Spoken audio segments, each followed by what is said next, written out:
और 31 मार्च 2022 के बाद में सरकार ने हमारे को उखाड़ फेंका और अपनी जायज मांगों को लेकर पिछले 91 दिन से शहीद स्मारक पर लगातार सरकार को अवगत करवा रहे थे, शांतिपूर्ण तरीके से बैठे थे। ऐसा कोई उपद्रव नहीं किया जिससे सरकार को, सरकार के अधिकारियों को कोई परेशानी हो।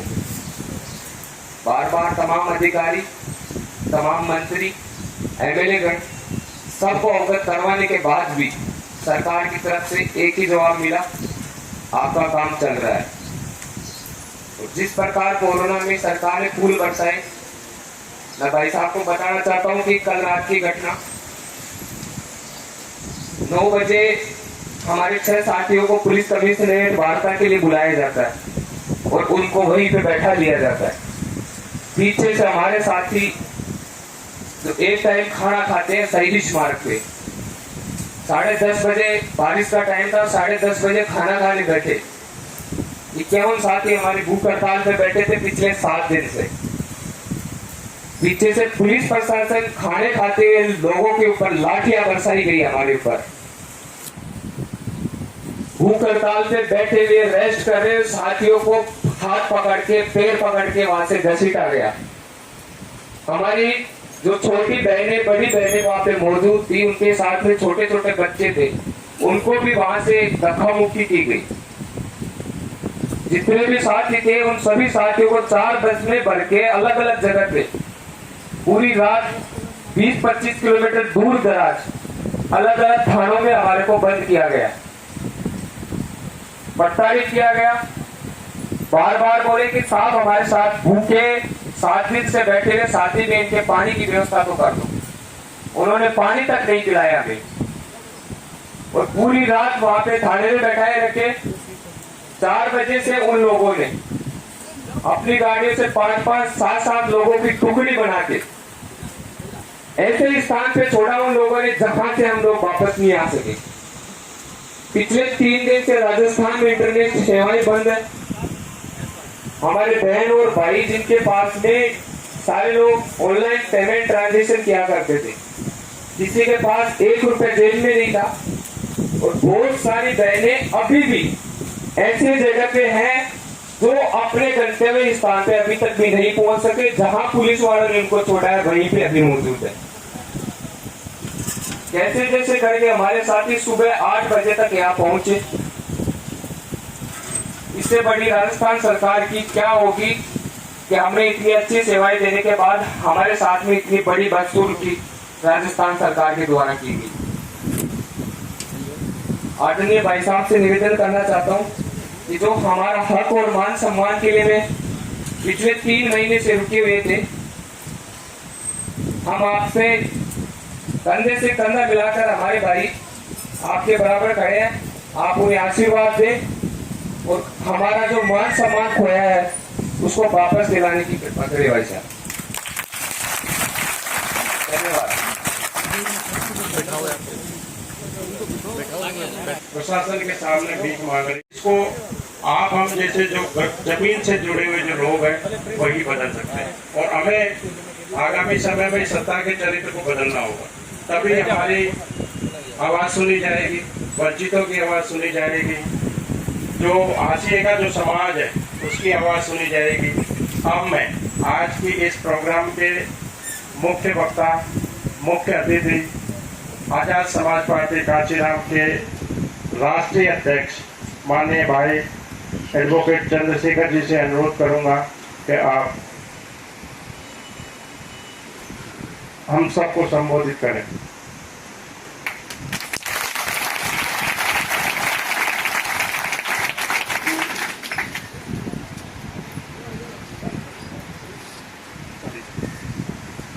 धन्यवाद राम लखन जी।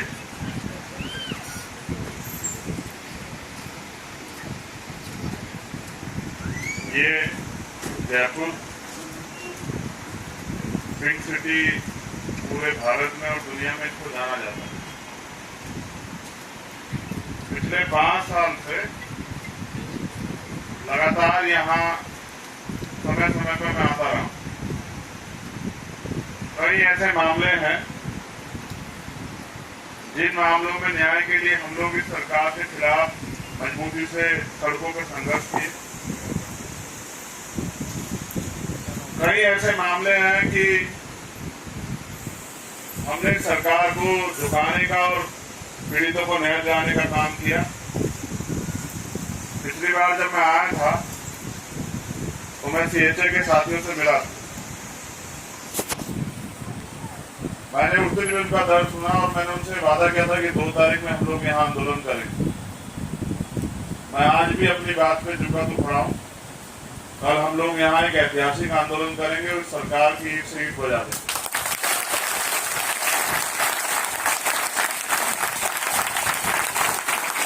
मुझे खेद इस बात का है, मुझसे पहले मीना जी ने बात रखी कि सत्ता का एक चरित्र होता है।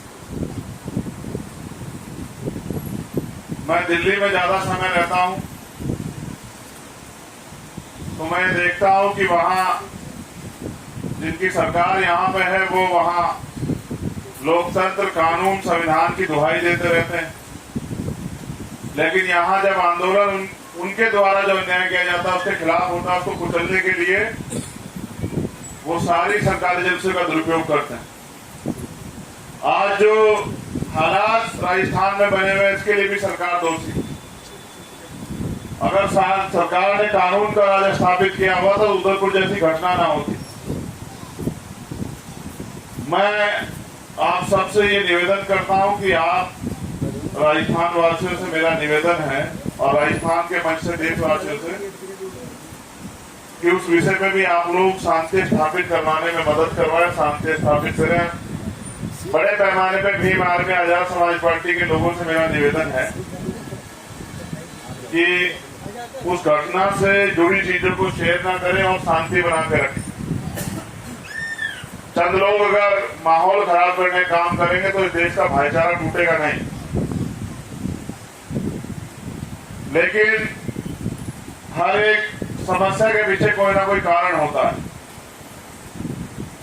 तो ये समस्या जहां से पैदा हुई, अगर सरकार ने पहले से जो केंद्र की सरकार है अपने प्रवक्ताओं पर टीवी चैनल के माध्यम से प्रतिबंध लगाया होता तो शायद देश का माहौल आज ये ना हो। 3 दिन से राजस्थान का इंटरनेट बंद, उसकी आड़ में राजस्थान की सरकार जो है वो तानाशाही कर रही। इसका प्रमाण हमने कल रात यहाँ देखा। ये तानाशाही पहले भी उखाड़ कर फेंक दी है देश के नौजवानों ने, किसानों ने, मजदूरों ने, और दोबारा से भी तानाशाही को मुंह तोड़ जवाब जो है वो राजस्थान की जनता देगी। मैंने अपने विषय से पहले सीएचए की बात इसलिए रखी क्योंकि मैं अन्याय नहीं कर सकता हूँ। मैंने कल जो अन्याय यहाँ सुना, स्पेशली जो बहनों के साथ हुआ, मुझे बड़ा खेद है। मैं ये अपील करता हूँ अपने जिम्मेदार पदाधिकारी साथियों से कि जो बहनें जिन स्थानों पे हैं वहां भीम आर्मी आजाद समाज पार्टी का संगठन है, आप उनकी जानकारी लेकर उनको मदद कराने का प्रयास करें जिससे कि वो सुरक्षित अपने घर परिवार या जहां वो जाना चाहती है वहां पहुंच सके। ये हमारी नैतिक जिम्मेदारी भी बनती है कि जब हम उनका साथ देने की बात करते हैं तो साथ हमें हर पहलू पर देना। उसके बाद आज हमारा, क्योंकि आपका आंदोलन तो 2 तारीख में था, लेकिन आज 1 तारीख को हमारा एक बहुत इंपॉर्टेंट राजस्थान की राजनीति को लेकर एक विषय है जिसपे हम लोग इकट्ठा हुए हैं। आज का जो मंच है उस पर उपस्थित मुरारी लाल जी जो यूपी से चल के यहाँ आए हैं, आगरा से, हमारे मिशन 78 के प्रोजेक्ट समिति के सदस्य जलेश्वर दास बकोड़िया जी, राजस्थान आजाद समाज पार्टी के प्रभारी भाई सत्यपाल चौधरी जी,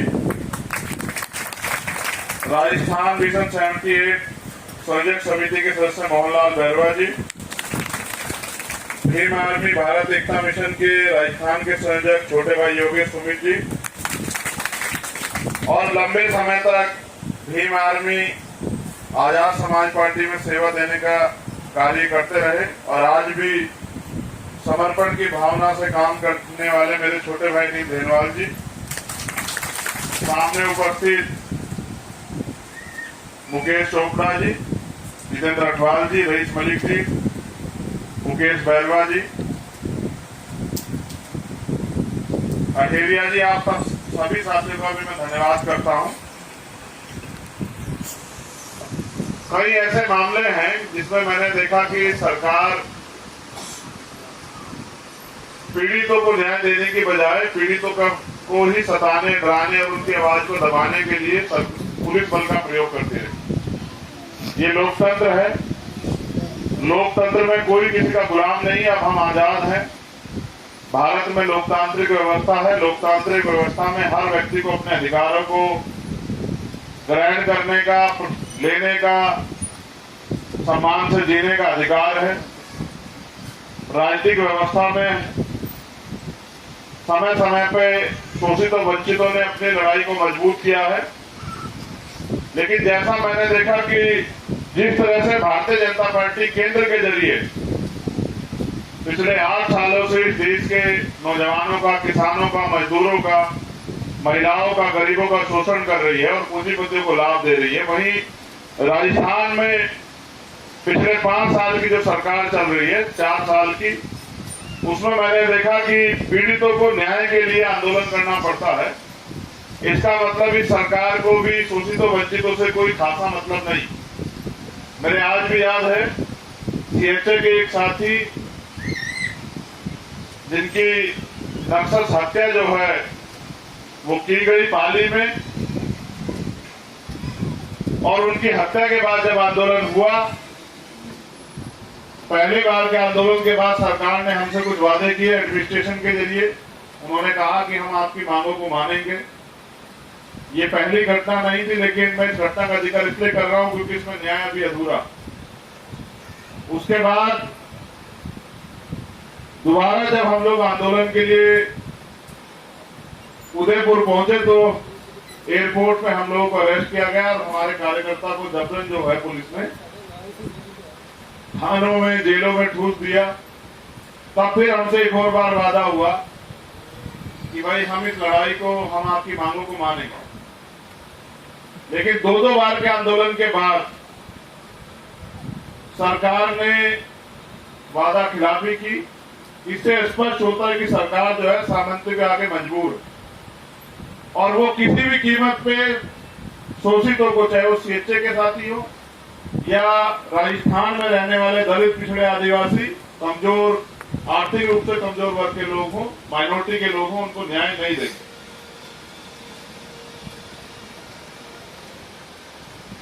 इसलिए हमने यहाँ न्याय यात्रा निकालने का फैसला लिया। कुछ कारण उसमें विलंब हुआ, लेकिन मैं देखना चाहता था कि सरकार क्या देरी कर रही है, देना ही नहीं चाहती।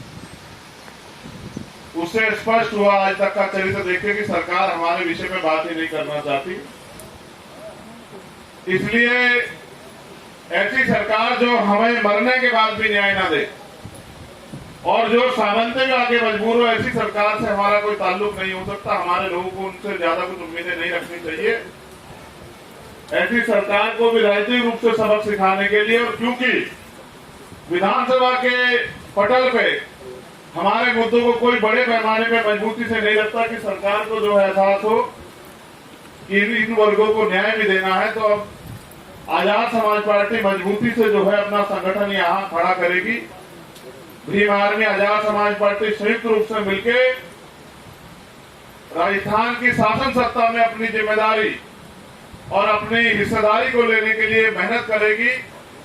1 साल से ज्यादा का समय से 1 साल के जरिए हम लोग शोषित वंचित समाज के लोगों में भाईचारा स्थापित करके उनको राजनीतिक रूप से, सामाजिक रूप से मजबूत कर एक मजबूत विकल्प जो है वो राजस्थान में देंगे। और बीजेपी कांग्रेस की आपसी भाईचारे की सरकार से जो है यहाँ के शोषित वंचित सरकार को हम लोग, शोषित वंचित लोगों को मदद मुक्त कराएंगे।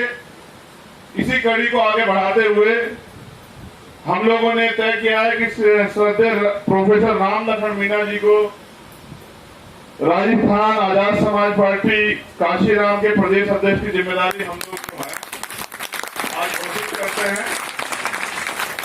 मेरा ऐसा मानना है कि राम लखन मीणा जी के नेतृत्व में, क्योंकि वो एक प्रोफेसर है, पढ़े लिखे विद्वान व्यक्ति है, राजस्थान की समस्या को समझते हैं,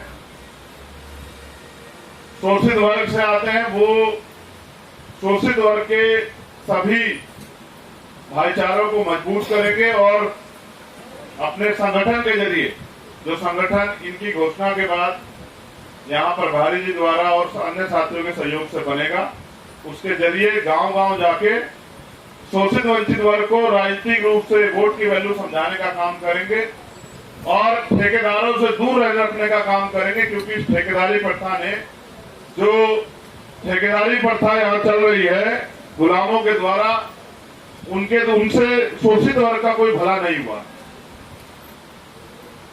मेरे आज भी याद है चूरू की घटना, थाना गाजी की घटना, इतने बड़े बड़े पैमाने पे भीम आर्मी के कार्यकर्ताओं के साथ अन्याय हुआ, उनको जेल भेजा गया, उन पर मुकदमे लगाए गए। उससे भी बड़ा एक मामला, हमारे साथी धर्मेंद्र जी यहाँ है, हम लोग चर्चा करते हैं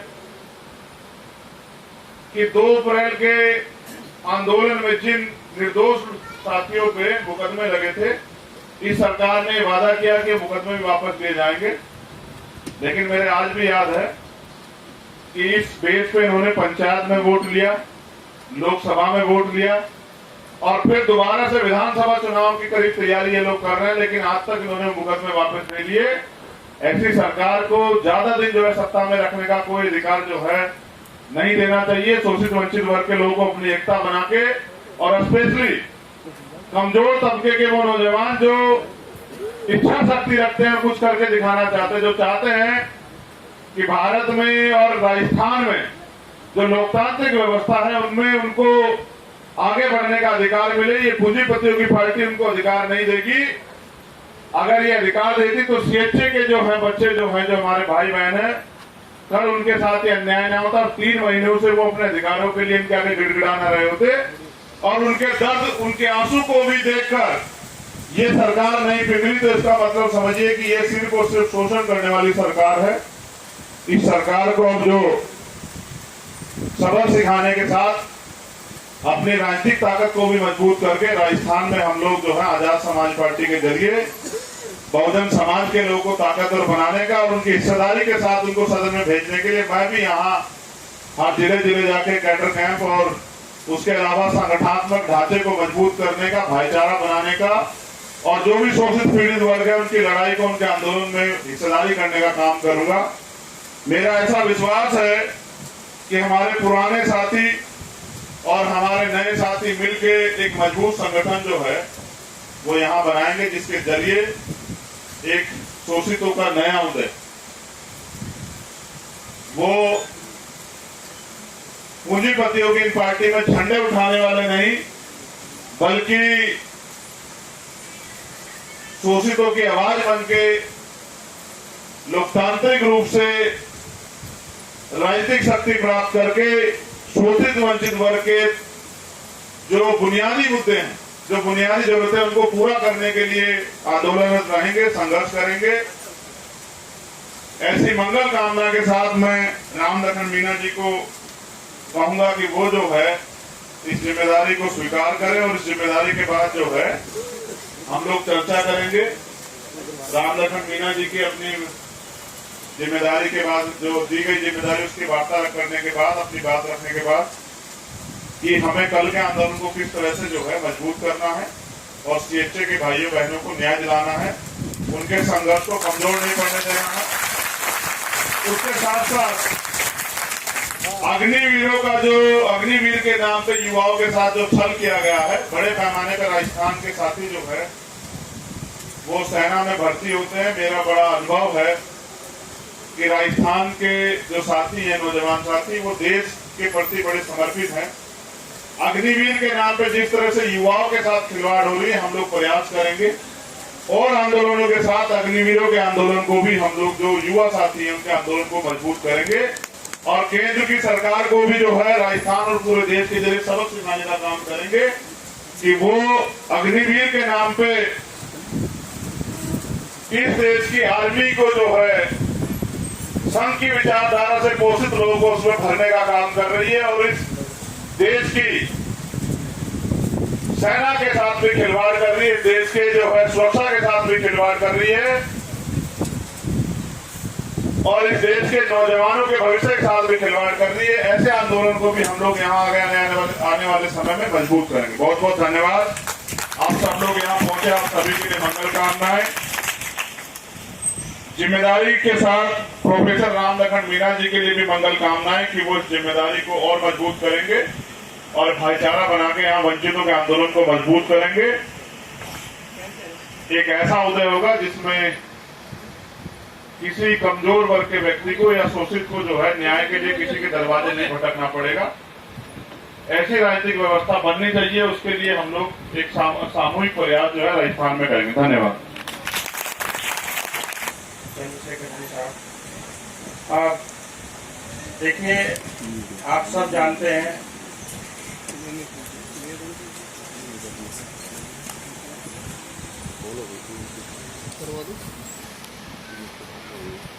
अब आगे की इस कड़ी में राजस्थान से कोई एक पहचान हम देना चाहते हैं भाई चंद्रशेखर जी के को, ताकि राजस्थान के प्रोग्राम आए तो हमारी स्मृति उनके साथ जाए।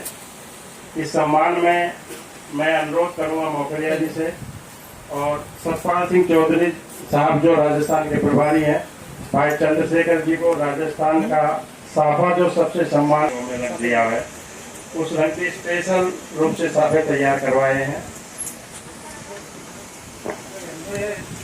हमारे रईस भाई बैठे, मुकेश चोपड़ा जी, नहीर यादी, जितेंद्र भाई, सुरेश भाई, आप लोग आ जाओ सारे। गोस्वाल जी, देरवान,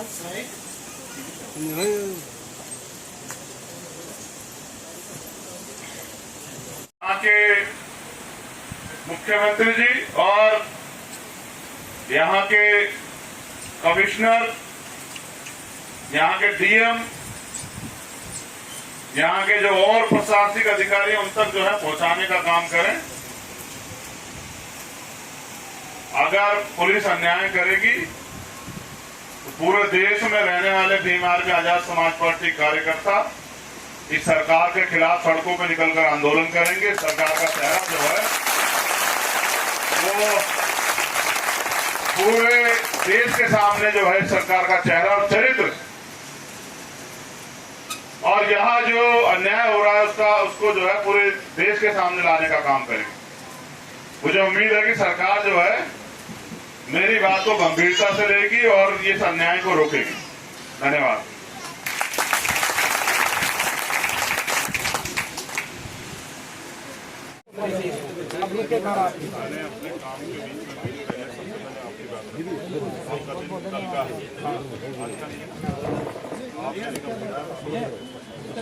अभी साथी अपनी जगह बैठे रहे, छोड़े नहीं। जिससे मुलाकात करनी है एक एक बंदा करके उठा के मुलाकात करवा देंगे आप लोगों को, है ना। अगर कोई अपनी जगह नहीं छोड़े, व्यवस्था फैलती है। आंदोलन को आज कैसे आप लोग वहाँ दोबारा से आंदोलन शुरू करें, कल कैसे बैठे इतना हम लोग बात करेंगे, लेकिन उतना समय आपको मुझे देना पड़ेगा। आपके जो 4-5 जिम्मेदार लोग हैं, सब लोगों से बात नहीं हो सकती और कुछ लोग तो जो है वो गुट्टे उट्टे चबा के जो है बात कर रहे हैं, ऐसे लोगों से बात नहीं हो सकती। ठीक है, अगर मीडिया के कोई साथी आए हुए हैं वो अनिल जी के तो आप मंच पे आए और मेरा स्टेटमेंट जो है वो कवर करें। मीडिया के साथी अगर यहाँ मौजूद है 30-40 तो वहाँ पे भी प्रशासन आ गया, अभी वहाँ से भी निकाल दिए।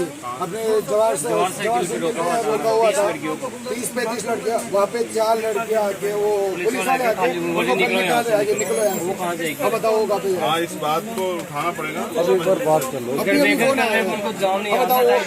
यहाँ के मुख्यमंत्री जी और यहाँ के कमिश्नर, यहाँ के डीएम, यहाँ के जो और प्रशासनिक अधिकारी उन तक जो है पहुंचाने का काम करें। अगर पुलिस अन्याय करेगी तो पूरे देश में रहने वाले भीम आर्मी आजाद समाज पार्टी कार्यकर्ता इस सरकार के खिलाफ सड़कों पर निकलकर आंदोलन करेंगे। सरकार का चेहरा जो है वो पूरे देश के सामने जो है सरकार का चेहरा और चरित्र और यहाँ जो अन्याय हो रहा है उसको जो है पूरे देश के सामने लाने का काम करेंगे। मुझे उम्मीद है कि सरकार जो है मेरी बात को गंभीरता से लेगी और इस अन्याय को रोकेगी। धन्यवाद।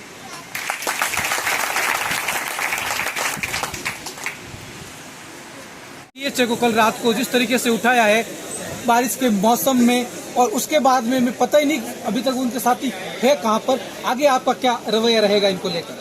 मुझे अभी जानकारी हुई है कल हमारा 2 तारीख का जो उनका आंदोलन है उसमें हमारे समर्थन का एक किसी साथी की गाड़ी, मैं उसी में मदद करने के लिए यहाँ हूँ। उससे पहले आज हमारा 1 तारीख में हमारी स्टेट कमेटी जो है ना हमने रिव्यू की है, प्रदेश अध्यक्ष आज़ाद समाज पार्टी जो मैंने नाम मीना जी को दी है, डॉक्टर साहब को। कल हम लोग उनके आंदोलन पर चर्चा करते अभी कि उनका आंदोलन किस तरह से जो है उसमें मदद की जाए, लेकिन अभी जानकारी ये हुई कि रात उन्होंने बच्चों को वहाँ से उठाया, जिनमें से अभी 5 बहनें जो हैं जो CHA से रिलेटेड है वो गायब हैं।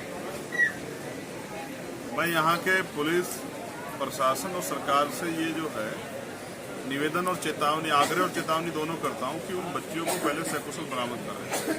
ये जो अन्याय यहाँ की जो कांग्रेस सरकार है, यहाँ के मुख्यमंत्री जब इनके नेताओं पे बीजेपी की सरकार कुछ कार्रवाई करती है तो दिल्ली में बैठ के जो है लोकतंत्र की दुहाई देते हैं।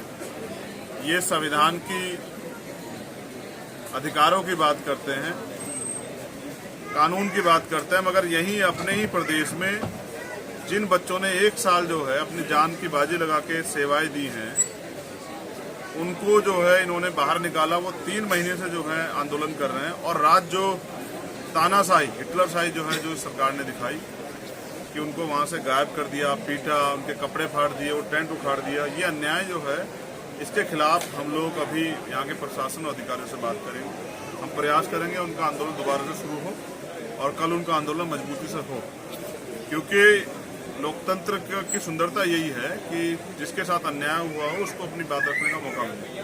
पहले तो सरकार को 3 महीने से उनका दर्द क्यों नहीं सुनाई दिया, और अगर वो अब आंदोलन कर रहे हैं तो उनको क्यों रोका जा रहा है। इससे स्पष्ट होता है कि यहाँ की सरकार भी जो है संविधान में और लोकतंत्र में आस्था विश्वास नहीं रखती। यहाँ की सरकार भी सामंत आगे मजबूर, और ऐसी मजबूर सरकार को लोकतंत्र में हम लोग आंदोलन के जरिए जवाब दे सकते हैं, जिसकी तैयारी कल की है। अभी उम्मीद है कि सरकार जो है समझेगी, पहले उन बच्चों को बरामद कराएगी, और जो अन्याय, जो सुविधाएं वहाँ आंदोलन कर रहे बच्चों की छीनी गई है वो उनको वापस लौटाएगी। अभी मैं यहाँ के प्रशासन और उच्च अधिकारियों से बात करूँ। कल धरने पर महिला पत्रकार जब कवर कर रही थी तो पुलिस ने उनके साथ में बदसलूकी की, उनका फोन छीन लिया गया, अभी तक फोन भी नहीं दिया गया। उनको लेकर आपका क्या रवैया है? पुलिस जो है बेसिकली पुलिस सरकार की होती है, तो मैं गुलामों के बारे में ज्यादा कुछ नहीं कहना चाहता। वो नौकर हैं सरकार के। वो ये भी भूल जाते हैं कि कल ये बच्चे जो हैं जो उन्हीं के परिवारों से आते हैं, उनके अधिकारों का हनन करते हैं। मीडिया जो लोकतंत्र का चौथा स्तंभ है, पहले तो मीडिया दिखाती नहीं है, लेकिन अगर कोई बहन या भाई प्रयास करता है कमजोरों की आवाज उठाने का तो उसके साथ इस तरह का व्यवहार जो है ये लोकतंत्र के चौथे स्तंभ पर सीधा प्रहार जो है प्रहार है। मैं इसका विरोध करता हूँ, और मैं उनके लिए भी जो है उनको भी न्याय मिले, और जिन अधिकारियों ने उनके साथ या जो कर्मचारियों ने उनके साथ बदतमीजी की है उनके खिलाफ कार्रवाई हो, ऐसी मांग भी जो है मैं। आजाद समाज पार्टी है वो राजस्थान में कितने सीटों पर चुनाव लड़ेगी? 2023 के चुनाव ज्यादा दूर नहीं है। आजाद समाज पार्टी की स्टेट कमेटी जो डिसीजन लेगी उसी हिसाब से जो है हम लोग चुनाव लड़ेंगे। बेसिकली मेरा एक और जो है चुनाव से भी पहले जो राजस्थान में इस माहौल चल रहा है, उदयपुर में जो घटना घटी है, उस घटना के बाद मैं यहाँ की आम जनता से और युवाओं से ये अपील करना चाहता हूँ कि शांति बना के रखें, क्योंकि जैसा मैंने अपने बात रखते हुए कहा कि हर एक समस्या के पीछे कोई कारण होता है। तो अगर भाजपा की सरकार पहले से नुपुर शर्मा जैसे जिनके खिलाफ मुकदमे दर्ज हुए उन पर कार्रवाई कर देती तो शायद आज ये माहौल नहीं बनता। उसके बाद कानून 2 व्यक्तियों के लिए अलग अलग कैसे हो सकता है, जिन पे जैसे पत्रकार जुबेर की गिरफ्तारी होती है, जो न्यूज अलर्ट के जो है संस्थापक हैं, वहीं उसी धाराओं में नुपुर शर्मा पे मुकदमा, उनकी गिरफ्तारी क्यों नहीं होती है? सरकार जान बुझे, क्योंकि बीजेपी सरकार पे कोई मुद्दा नहीं है, उन्होंने 8 साल में देश को लूटने काम किया है, तो वो इस तरह के मुद्दों से अपनी राजनीतिक रोटियां सेकना चाहती है। तो मैं चाहता हूं कि देश में इस तरह का माहौल ना बने। यहाँ के युवाओं से और यहाँ की जनता से अपील करता हूँ शांति बना कर रखें, और वहीं केंद्र सरकार से भी ये करता हूँ कि दिल्ली पुलिस उनके हैंड ओवर है कि वो जिन लोगों के खिलाफ मुकदमे हैं जिनकी वजह से ये पूरा जो है मामला खड़ा हुआ है, ऐसे लोगों को भी गिरफ्तार जल्द से जल्द करें कि देश में शांति बने। उदयपुर घटना का दोषी किसे मानते हैं आप? इसलिए सरकार भी दोषी है, क्योंकि अगर कानून व्यवस्था अच्छी होती तो शायद ऐसी घटना ना होती। मैं ये भी कहना चाहता हूँ कि उदयपुर के जिन लोगों ने ये घटना की है, हम लोग उनकी निंदा तो करते हैं और मैं तो कहता हूँ सख्त से सख्त कार्रवाई जितना जल्दी हो सके उनको उनके ऊपर की जाए, उनको सजा मिले। लेकिन जब यहाँ आरोपियों के पक्ष में इतनी बड़ी बड़ी पंचायतें होती हैं तो इसके बारे में भी हमें सोचना पड़ेगा कि उनको परमिशन सरकार क्यों देती है, जिससे कि माहौल खराब। इसके लिए केंद्र सरकार भी दोषी है। अगर पहले से जिन लोगों ने अल्पसंख्यक समाज के, मुस्लिम समाज के जो धार्मिक प्रतिष्ठित जो हैं उनके जिनमें आस्था रखते हैं उनके खिलाफ टिप्पणी करी, अगर उन पर कार्रवाई कर दी तो शायद मुझे लगता है ये घटनाएं नहीं होती। तो दोनों सरकारें दोषी हैं, एक लॉ एंड ऑर्डर में सफल नहीं है और दूसरी जानबूझ के जो ऐसी घटनाओं को बढ़ावा दे रही है जिससे कि माहौल तनावपूर्ण बनता रहे और उनकी राजनीतिक रोटियां सिकती रहे। राजनीतिक गलियारे में बात चल रही है कि सीएचए के आंदोलन को 2 कारण से तोड़ा गया। एक तो कल कांग्रेस के विधायक आए जो सचिन पायलट खेमे के माने जाते हैं, और दूसरा चंद्रशेखर आजाद आने वाले थे। मैं समझता हूं कि लोकतंत्र में किसी भी पीड़ित की लड़ाई लड़ना ये हर व्यक्ति की जिम्मेदारी है और मैं अपनी जिम्मेदारी को बखूबी निभाना जानता हूं। मैं सरकार से कहूंगा कि सरकार जो है ये अन्याय ना करे, वरना इस अन्याय के परिणाम जो हैं ऐसा ना हो कि पूरे राजस्थान का युवा जो है इस अन्याय के खिलाफ एकजुट हो जाए और सरकार को जो है सरकार की जेलें जो है वो छूटी पड़ जाए, क्योंकि युवा भी इस देश में गुलामी बर्दाश्त नहीं करेगा। और वो 90 दिन से आंदोलन चला रहे हैं, इससे स्पष्ट होता है कि वो अपने अधिकारों के प्रति, क्योंकि ये एक व्यक्ति का सवाल नहीं है जिसकी नौकरी है, उसके पूरे परिवार का सवाल है, ये 28,000 परिवारों का सवाल है, उनके सपनों का सवाल है, उनकी आने वाली पीढ़ियों का सवाल है। उनके साथ जो अन्याय हो रहा है ये हम बर्दाश्त नहीं करेंगे। ऐसा सरकार को मेरी जो है चेतावनी है और सरकार इस बात को गंभीरता से लेगी। धरना ही समाप्त कर लिया। आपको लगता है कि कल पुलिस इनको बैठने देगी? आप उनके आंदोलन में समर्थन तो उतर मैं पाओगे? समझता हूँ कि फिर सारे पुलिस को इसी काम पे लगा देना चाहिए, क्योंकि अब भीम आर्मी आजाद समाज पार्टी इस लड़ाई को लगातार लड़ती रहेगी। मैं भी देखना चाहता हूँ कि राजस्थान पुलिस कितने दिन तक जो है इस लड़ाई को रोक के रखेगी। ये आंदोलन अब बड़ा होगा और अगर सरकार यहाँ अन्याय करेगी तो पूरे देश में भीम आर्मी आजाद समाज पार्टी के लोग सड़कों पे आके जो है इस अन्याय का जवाब जो है और सरकार के चरित्र को जनता के सामने रखने का काम करेंगे। इनका दोहरा चरित्र जो दिल्ली में कुछ और होता है और यहाँ कुछ और होता है, इसको हम जनता के सामने रखने का काम करेंगे। ये सियासी भाईचारा नहीं चलेगा, सीएचओ को उनके अधिकार देने पड़ेंगे। धन्यवाद।